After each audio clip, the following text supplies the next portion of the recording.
Welcome to the University of Michigan Dentistry Podcast Series, promoting oral health care worldwide.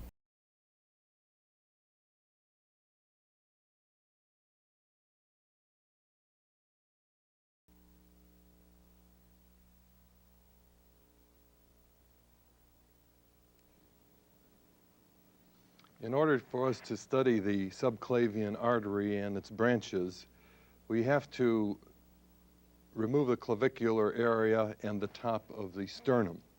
If we look down at our relationships that we have previously studied, again the thyroid cartilage and the anterior neck muscles, the infrahyoid group of neck muscles, we come down to the area of the left and of the right sternoclavicular joint, which articulates here with the top part of the sternum called the manubrium. This is very critical in your dissection procedure. As you are reflecting and removing the clavicle laterally, you must keep the scalpel blade well down on the bone, because if you get the scalpel blade too far away from the bone, you're going to start cutting into some of the soft tissue, arteries and nerves that we want to study. Keep the blade close to the bone as you're cutting through these heavy ligaments of the sternoclavicular joint, and also as you're cutting underneath the clavicle, scrape on the bone laterally in order to eventually reflect the clavicle. Before completely reflecting the clavicle, make sure you take a look at the sternoclavicular joint again, and at the lateral end, make sure that you look at the acromioclavicular joint. You will hear a lot about the acromioclavicular joint. This is the football player's so-called shoulder separation. But we know that the true shoulder joint is between the scapula and the humerus. It is not of the acromion and the acromial end of the clavicle. But this is what they call the shoulder separation in athletics. And take a look at the joint and familiarize yourself with it. After the bone is completely freed up, you will then lift it out of its bed, having removed most of the periosteum by scraping along it, and any other structures that are attaching to it, and then pull it back, disjointing the acromioclavicular joint and removing the clavicle on both sides. Now, when we look at the manubrial area, we have to be very careful in the dissection work. Here, the manubrium extends down to the second rib. The second rib is at the junction of the manubrium above with the body of the sternum below. The manubrium junction is, the manubrial sternal junction is here at the second rib. You must cut through the cartilage of the first rib or just below the cartilage. In other words, stay above this second rib junction and make a horizontal saw cut through the manubrium. But be very careful when you do so, because there are structures immediately beneath it that should be maintained.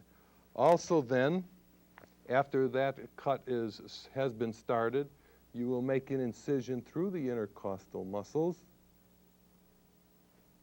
between the first and second rib on both sides. And then, using the bone cutters, cut through the manubrium and the first costal cartilage so that this whole section can be removed.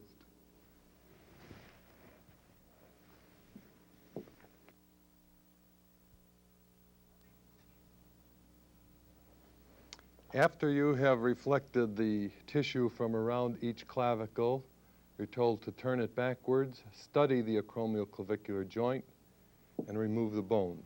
Do this also on the opposite side. And again, be very careful staying close to the bone as you do this reflection. Cutting across the manubrium between the first and second rib, through the costal cartilage of the first rib, and dissecting through the intercostal muscles to locate the internal thoracic artery and vein, isolate it, and then by removing this segment of the manubrium, we are down onto the deep anterior neck structures.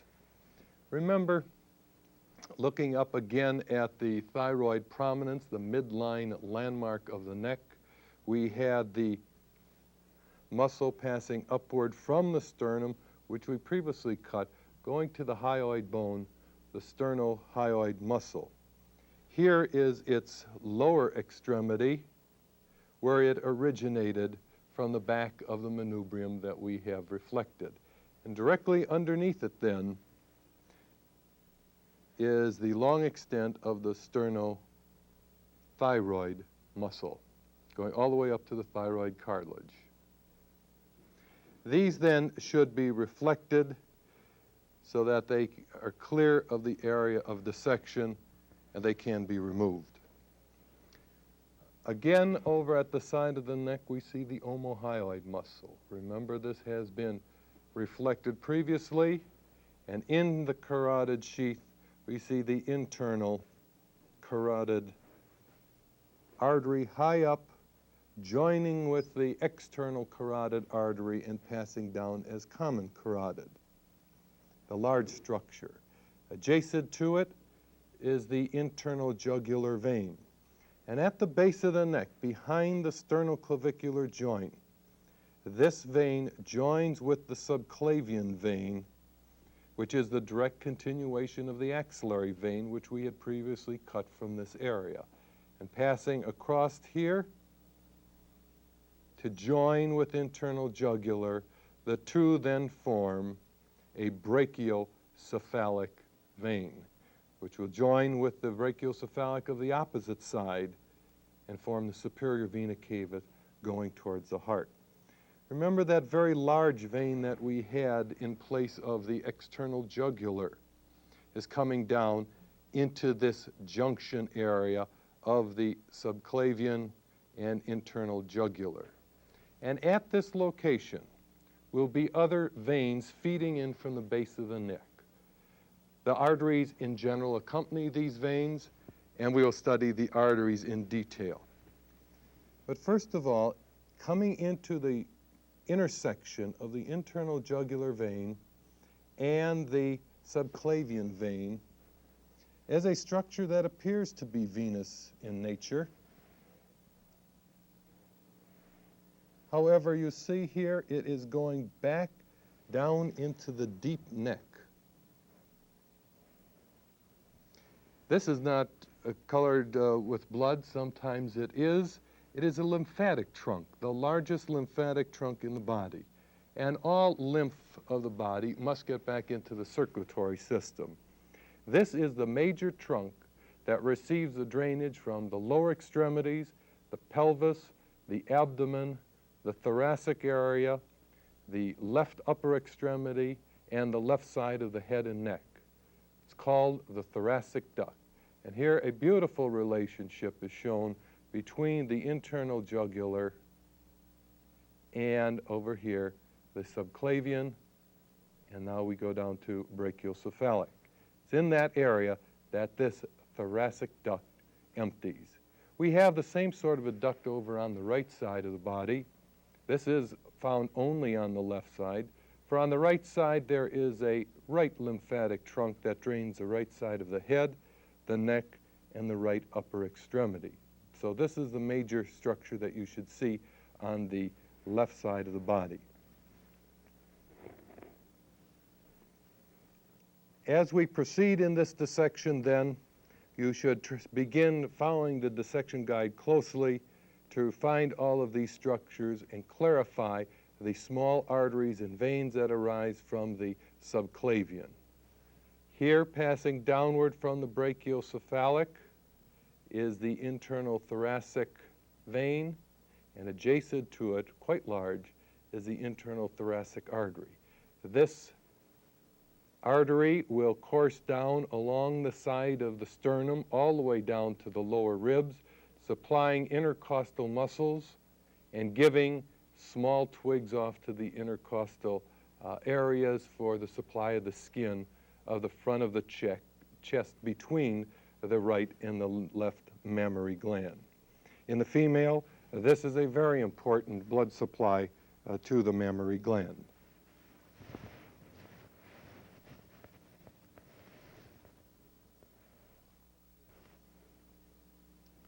As we look at these venous structures of the neck once more, the very large vein that replaced the external jugular, the internal jugular vein passing downward to join here with the subclavian vein to form the brachiocephalic. On the opposite side of the body, we could see the same thing.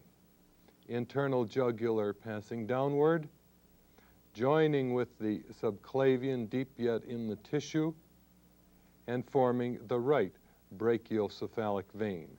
And when the left brachiocephalic vein joins with that of the right, we have a superior vena cava going to the heart.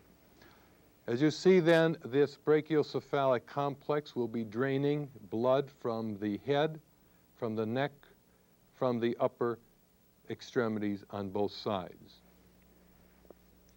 In the neck region, we have some more nerves that we want to identify and other structures, but in order to do so, the internal jugular vein and the external jugular vein, if not already cut, should be sectioned,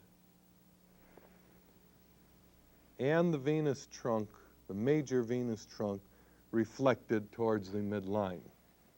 A very major structure is now seen. This is the anterior scalene muscle, tendinous in its lower portion, muscular up into the neck region. And on it, in a very classical position, lies the phrenic nerve, which will pass across the border, the front surface of the anterior scalene, and continue down into the thoracic cavity for the supply of the respiratory diaphragm. Immediately behind the anterior scalene muscle are the upper portions of the brachial plexus, and you can see these nerves here as they come out from between the anterior scalene muscle in front and the middle scalene muscle directly behind it. In addition to these structures, we must study the axillary artery. Again, in review, briefly, we must remember that the axillary artery is but a direct continuation and only a segment of this whole vascular channel going out into the limb. And it just so happens that at the outer border of the first rib, at this location, is where the axillary artery begins, and the subclavian artery ends as it's going back beneath the anterior scalene muscle. And this anterior scalene muscle, again, is much like pectoralis minor, in that the anterior scalene muscle divides the subclavian artery into three parts. The first part is medial to the subclavian. The subclavian artery is medial to the anterior scalene. The second part passes behind it, and here we can see the third part. Our dissection then will continue as we start removing the tissue in this area to clarify the subclavian artery and to note its branches.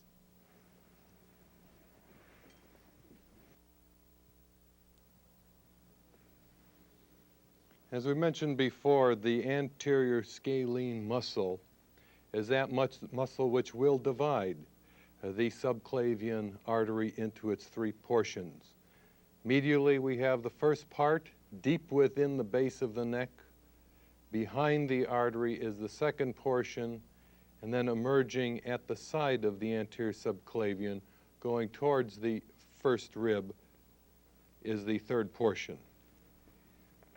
There are many named branches of the subclavian artery, and the largest one, which we have already seen going down towards the thoracic area, is the internal thoracic artery. Adjacent to it is an artery which has many branches. It supplies the thyroid gland and the cervical area and is called the thyrocervical trunk. One branch passes laterally and joining with the suprascapular nerve Together they run towards the scapular notch. This is the suprascapular artery. A vein accompanies it, and the nerve in association with it. Also, higher up across the neck to the back of the trapezius muscle is another branch, transverse cervical, going into the trapezius muscle. Again, for orientation, these are crossing the anterior scalene muscle, which attaches here to the first rib. Transverse cervical artery and vein should not be confused with the transverse cervical nerve, which we saw going to the anterior skin of the neck. Now, when we look down on the thyrocervical trunk again, we can see these branches once more. The lower artery, which is going out towards the scapula, the suprascapular, it passes right along the back surface of the clavicle. The transverse cervical going a bit higher up into the trapezius muscle, and just below that of the accessory nerve, which we previously had studied. In addition, this thyrocervical trunk gives off an artery that passes upward, then starts to course behind the carotid structures, and eventually gets into the lower portion of the thyroid gland. This is called the inferior thyroid artery. And from it, usually we see a very small branch which continues upward on the anterior surface of the anterior scalene muscle, quite close to the phrenic nerve, and this is the ascending cervical artery. Back again to the first part of the subclavian. The very first branch is found deeply within. It is one of the largest branches of the subclavian artery. You don't see much of its course because the vertebral artery, will pass upward into the transverse foramina of cervical vertebrae. Vertebral artery. Opposite it, we have seen the origin of the inferior or internal thoracic artery. Now, we cannot see any of the branches of the second part of the subclavian because they're hidden by the anterior scalene muscle. So this muscle now needs to be pulled back, cut at its origin, or its insertion, whichever is more convenient. And here we have cut from the insertion on the first rib. And again, let's look now at the full length of the subclavian. The first branch in here is the vertebral. The other branch, the one that is running behind the sternoclavicular joint to get down to the interior of the thorax, the thoracic branch passing all the way down to the lower costal margin, internal thoracic artery. Close by, again, thyrocervical trunk with its multiple branches. But deep within here now, we can see an artery that runs directly underneath the anterior scalene to pass into the neck area, deep neck area, and into the first intercostal spaces posteriorly. This is the costal cervical trunk. There is one other artery of the entire system.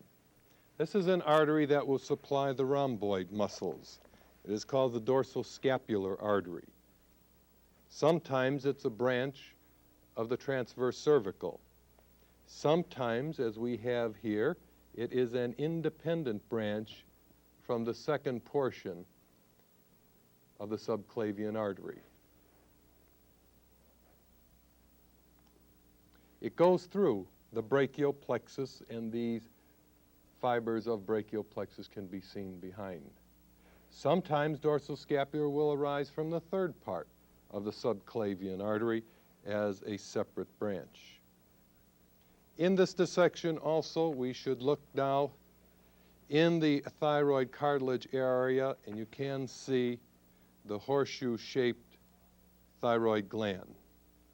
Follow the inferior thyroid artery into the gland. Clean up the tip of the upper pole on both sides to identify the superior thyroid artery and vein. And that basically then will finish today's dissection. We do have one other area indicated in the laboratory guide, a section called laryngotracheal region.